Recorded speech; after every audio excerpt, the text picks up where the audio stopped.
So, like, the first time I heard the, like, normal version, I was just like, huh? What? Just threw me for a loop. Anyway, Sheik Wario? I've heard it uncensored on the radio. I don't think I've ever heard it censored on the radio. They just say the slur on the radio? Yeah. What radio station are you listening to? I think it's WZLX. The hell? I think so, yeah. There's out here dropping slurs on the radio? Like it's 1964? It was one of the rock stations you can get in, like, Southern Mass. Wow. Well, it's Southern Mass. If it's like Bellingham, like, yeah, basically. Anything south of Worcester is, Everyone is Wario. There be dragons. Yeah, everyone's Wario. You know what's really funny? So, in Framingham, 91.5 is still WML LOL, but by the time you go down to Bellingham, it's Jesus Radio. And if that's not emblematic of what happens when you go south in the United States, I don't know what is. I would love to host like a late night like radio program on Jesus Radio, where it's just like every day from 1 to 4, it's like sounds. It's just like whoop, whoop, whoop, and then like occasionally there's like a wailing of this Jesus. I think that, and that's like for 4 hours. That happened in Seattle once, I think. It was like somebody, I saw some video, one of those, you know those like scary video YouTubers that are like Nexpo and Nightline and shit like that? No. Okay, well, there's a bunch, they're all kind of the same. There's a bunch of YouTubers who just like talk about like weird urban legends and random scary shit from around the internet and stuff like that. I know. I saw a video about it a while ago. It was kind of that. I know Fascinating Horror does like usually like it's there's a crush at the door or whatever. Yeah, it's similar to that stuff. Also, the U.S. Chemical Safety Board YouTube channel, which is kind of the same thing, where they're like, this guy at the oil plant decided to light his cigarette next to the crack in the pipe, and it blew up. It's like, oh. Now he's dead. Like, oh. And that guy's name was Wario. Whoa. Yeah.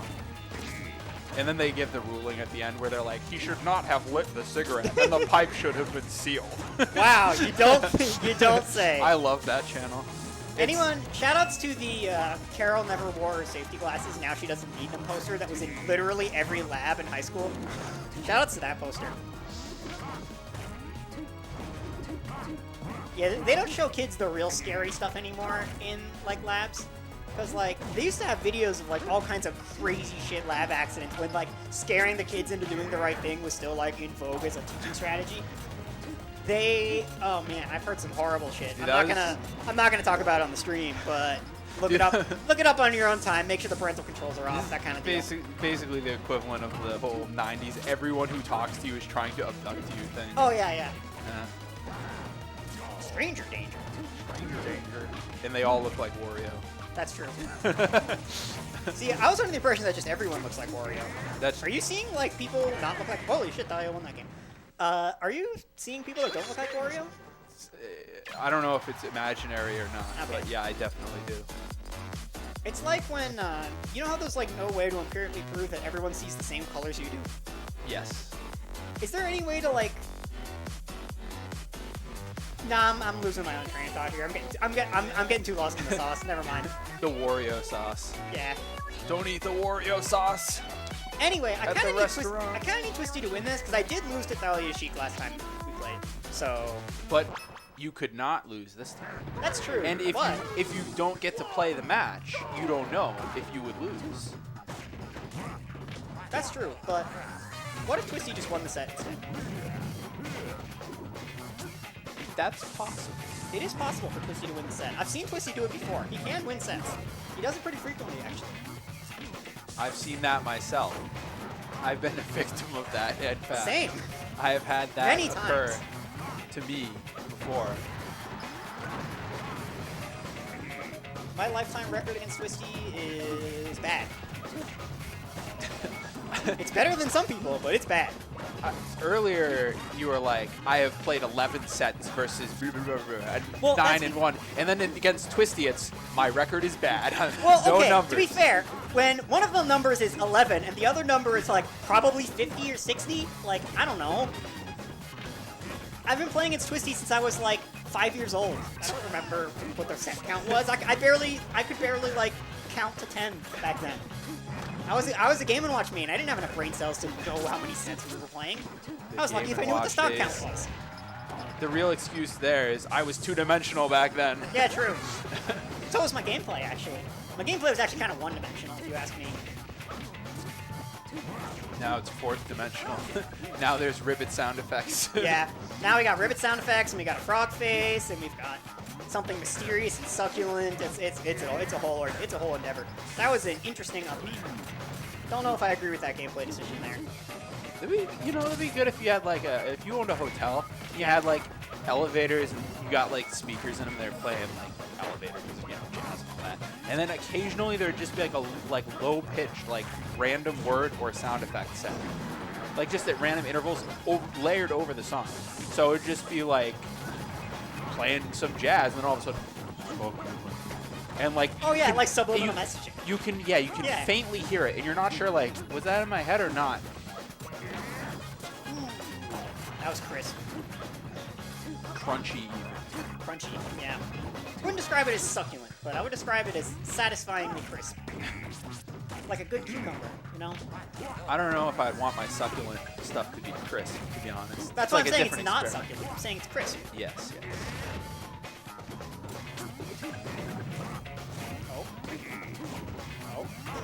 Oh my god, the jump read. That's a certified Twisty classic.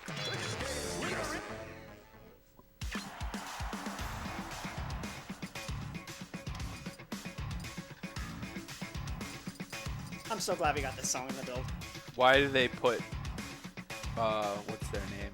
Animals as Leaders? I was going to say Nickelback, but that's not the band. No, this is Animals as Leaders. I don't know. It's a bop. They should put, like, new metal in, just, like, very low percentage of playing. Finger 11, Paralyzer by Finger 11 is on Metal Cavern. It's an instrumental. Moto found an instrumental of it, and we were like, oh, we got to put this on Metal Cavern. And you know what? It goes ape shit. It's perfect for Metal Cavern. I would not be expecting it if I'm like, I'm going to go to Dreamland and listen to or like Fountain even, like especially Fountain. If I'm like, I'm going to go to Fountain, it's just I'm going to listen to the nice orchestral music, and all of a sudden Mastodon comes on. Be like, whoa, hold on. Yeah, it's like, you go to like Yoshi's Story, and it's Before I Forget by Slipknot, and you're just like, oh!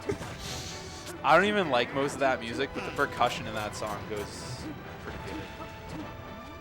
Yeah. Their percussion is good. What, Slipknot's? Or? Yeah. Yeah, the drummer for Slipknot is like notably very good. He's the best part of the band by like a lot. I don't remember what his name is, but it's like Corey or something. Jim. It has letters in it.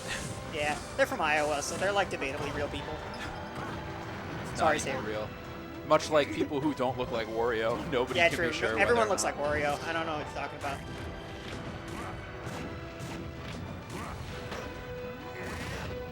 I always think it's really funny when Wario up-B's the correct combo finisher. Like, I understand that it is correct. It just looks funny to me. I do not understand how the linking in that move works. It's so wild to me. It certainly has a hitbox. I don't really understand much about Wario, but that's because I've never tried to. Fair. I do know that I never had a canon smell in mind for his fart until last week the poop truck came by work and cleared out the septic stuff, and we forgot to shut the window. So long story short, there's a canon smell in my head now of what that smells like. Very cool. Unfortunately. Thanks for sharing. No problem. Anytime. I always find the decision point of when to use Waft as a recovery move to be really interesting, because I am of the opinion that you should never use Waft as a recovery move unless it's literally last stock. I think you should always use it because I'm being confrontational. No. Some people are like, it's the recovery move. Use it as a recovery move. And I'm like, why would you do that when you can get a free stock out of it, like whenever you want? Well, I don't know. I think the most optimal way is to recover and kill with it at the same time. Oh yeah, I mean, if you can do that, that's definitely ideal. Some might even call it soggy. Actually, Soggy. never mind. No, in the context it's of probably Waft, a good thing, right? in the context of Waft, I don't want to say that. Is this gonna be a certified Twisty moment? It might be, but it also might be a certified untwisty moment. Bonk. Yep. No. Waft is gutted. It's unusable now, actually? Okay. Wow. Yeah, that's a certified Twisty moment right there. You think you're ahead? You think you got it? Nope. Twisty and Flarp are completely unrattleable. I just wish that Twisty would drop some one-liners, you know?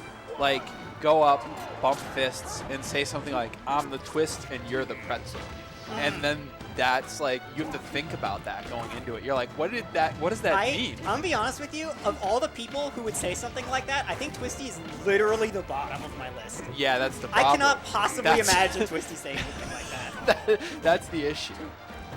Like, I love those, like, vaguely weird threats. Like, I remember Assassin's Creed Unity came out, and that game was, like, a mess or whatever. And all the French people, like, the game was made in Quebec, but they all had, like, British accents or whatever. And some of the enemies would just, like, shout at you, I'm gonna mash you like an old potato. And I was like, I laugh. Like, every time I hear them say that in the game, I'm like, that's the stupidest threat I've heard in my life. I love it. Well, because they can't put in something, like, actually vulgar or threatening, right? Why it's not? like a AAA game. Well, I mean, they stab each other, though. Yeah, but... I They, mean, like, this throw is each other off of This buildings. is America, you know? It'd That's be like, okay. It'd be like if the guys in WWE were, like, hitting each other with chairs, and one of them just, like, getting pummeled with a chair, and he just goes, ah, frick! You'd be kind of like, what? Yeah. You know? Yeah, It's like, no, I see what you're getting at. it feels, I don't know. It feels out of place. But I would be a fan of WWE if they did that, because that'd be kind of fun. Yeah, there's a grab. Lately, the hot meme is that Sheik F smash is broken. That's what I've been hearing a lot of. That's why it's the word on the street, as they say. I don't think it's broken because if we're going off of like a consistent kind of logic here, Serb's controller is broken and it's not helping it. True. Yeah. So Sheik F smash definitely works correctly. If Sheik's F smash is broken, that would be a bad thing. Sep, I have a question for you. Yes. Did you know that in the English language, No. some words can have more than one meaning? Since when? Believe it or not. Hold on, who changed the rules on me? This has been around for a very long time. It was invented by a guy named Shakespeare, maybe? That doesn't sound like a real name. I'm gonna be honest. I mean, like Shakespeare, like how Everyone- would you shake a spear? You stab with it. Like, it's stupid. I was literally about to say that. So Yeah. good commentary. Good, like We've got one brain the cell. synchronicity here our, is off our the one charts. brain cell is absolutely locked in right now. Yeah, Sheik F smash is a very good move. That is certainly true. It's definitely one of those things that like doesn't look like it should be a good move, but like it just is because it has no cooldown at all. It's kind of funny. It's interesting because like there's all this stuff with like speaking of Shakespeare, like the whole like Mario thing or whatever with like Chris Pratt or whatever. Like when I was doing pizza delivery, I was driving around. I was listening to opera. Don't ask me why. I don't ask any questions about what you listen to. Yeah, it was on the I just accept it. It was on the radio. I don't know what it was, but because you couldn't see what was going on, they would tell you. Unlike every time I commentate a match, so if you were blind, you would not know what's going on. But in the opera, they actually tell you what's going on if you're unable to see it because it's on the radio. So like so if you don't speak Italian, they have a guy Yes. in English in the background like narrating it. No, in between the acts, they would tell you what's about to happen, and then they would play okay. it. So they kind of spoiled it ahead of time. But there was